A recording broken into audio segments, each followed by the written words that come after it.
Hi there, welcome to day 59 of our Supersize You annual challenge. Today we're talking about our final day on confidence. Confidence is a constant practice. We need to daily recommit to building our confidence, focusing on being a confident, powerful version of ourselves. It's not a destination. Sometimes we think people are just born confident or not. Absolutely not true. Confidence is a skill that we develop by choosing to develop it, choosing to practice it every single day. We've talked about a bunch of confidence topics this month. And what we want to do is we want to remember to reflect on recent criticism or, I'm looking at and thinking about the wrong thing. We need to remember to, and with my granddaughters for a couple of days, and I'm going to be with them a few more days on my own. And I forgot, when you're younger and you have kids, you've got a lot more energy.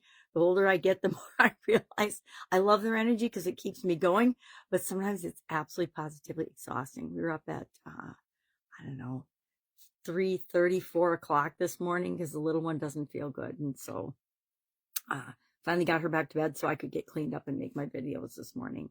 So today we're talking about confidence, all about confidence. And guess what? When you've had enough sleep, you feel a lot more confident than when you have not had enough sleep. So we're going to reflect today on how far have we come from the 1st of February when we first, or the 1st of the month, whenever you're happening to do this challenge.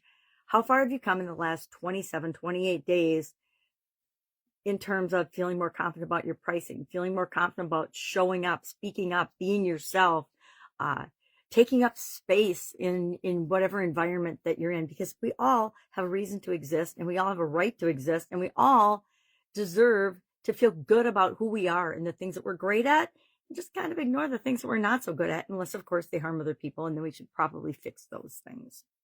So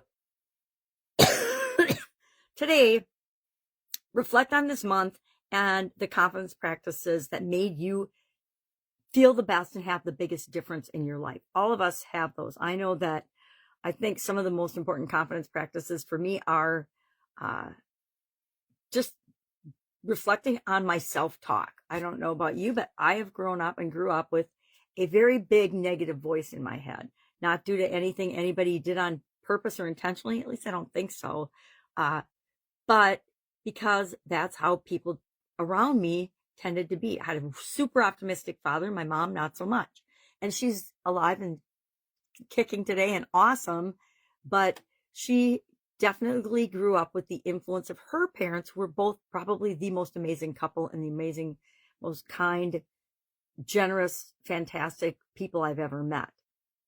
But we all just repeat what we learned as patterns and as children, and that perpetuates unless somewhere along the line we say, whoa, stop, hold the phone. I understand where this came from. I understand how I behaved this way up until now.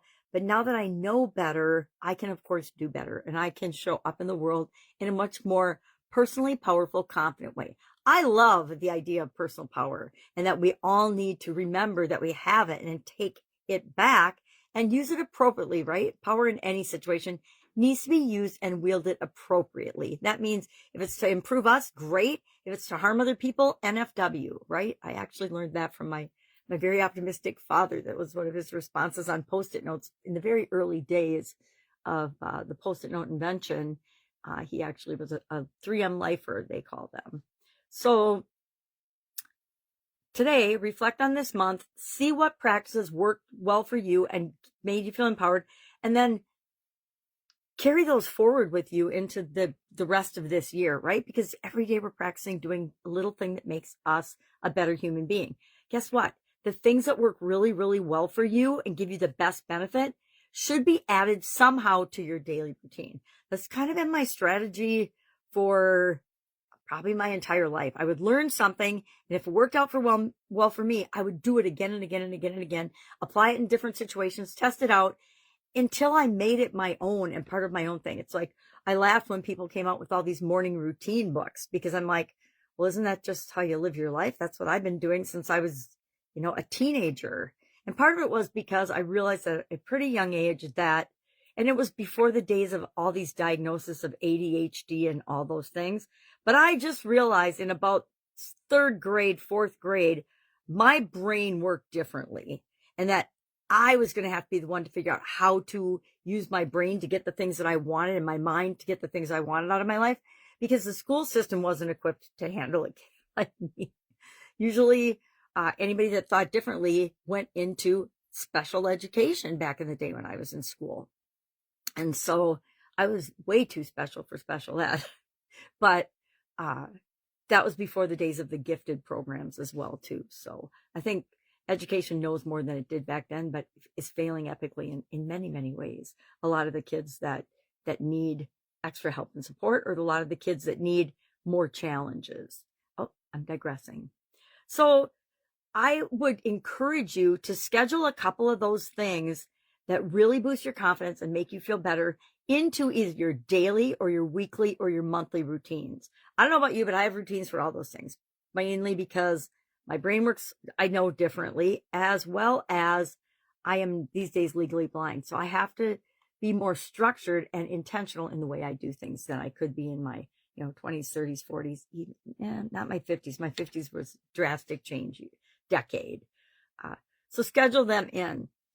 And then if you need tools, just ask me. I don't talk about tools very much. I think about them every day because I use them. But there are so many different tools and things that you can use to encourage yourself to remember confidence, to do the things. I use my phone a lot to set alarms and reminders and things on it so that I do the things I want to do intentionally every single day. Otherwise, would I forget to do them? Absolutely, positively, I would forget to do them. It's why I encourage you to write things down. Even though I can't really see to read my own notes, guess what? I write things down every single day. I journal every single day as we're doing this challenge, as I'm preparing for it. And then afterwards, I'm like, oh, I forgot about this. I forgot about that. What about this? What about that? This is a great question to ask ourselves. So speaking of reflective questions, let's talk about a couple of them. And then I'll let you in on a secret. I always like to save it to the end of the video to see who watches, what we're going to be covering starting on tomorrow. First thing, bright and early. We're on to a new topic, a new part of our 9-part life framework, right? Maybe I should clean these graphics up this year. Vote in the comments below. Say, look more professional, clean up your graphics, change your background, brand, or do some of the things that the gurus all tell us to do. Probably not going to. I will do it, but I always do everything in my own sweet time. So, sneak a coffee. Ask yourself today, as this end of the month thing, how am I different now, today, the 28th? It happens to be the 28th day of this month's challenge because it's a short month. Sometimes different parts of the challenge get the February short and dry. And it's usually been relationships, because February is a very relationship-laden month for most people. So how are you different with respect to confidence between today and how you were when we just first started talking about this? Which confidence activities, which confidence practices are something that you want to add to your routine and that will help you going forward? Because guess what? We need confidence in every area and aspect of our life. Absolutely, positively, every single one. Think back on your life. And we did not do it this month. I need to build some certain tools in that I like to talk about every month. One is the lifeline exercise.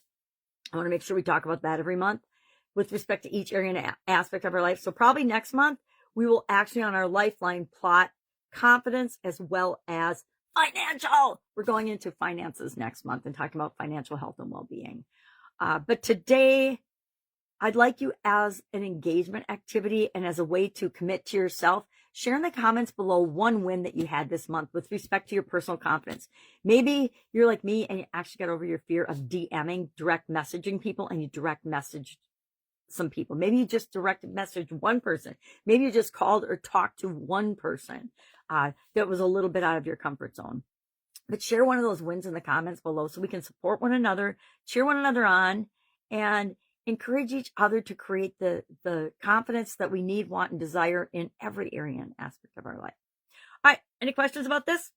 Hit me up and ask, because you can always ask me anything, any time of year, but we're going to be switching gears from confidence to financial health and well-being and talk about, we had a lot of topics in finances, right?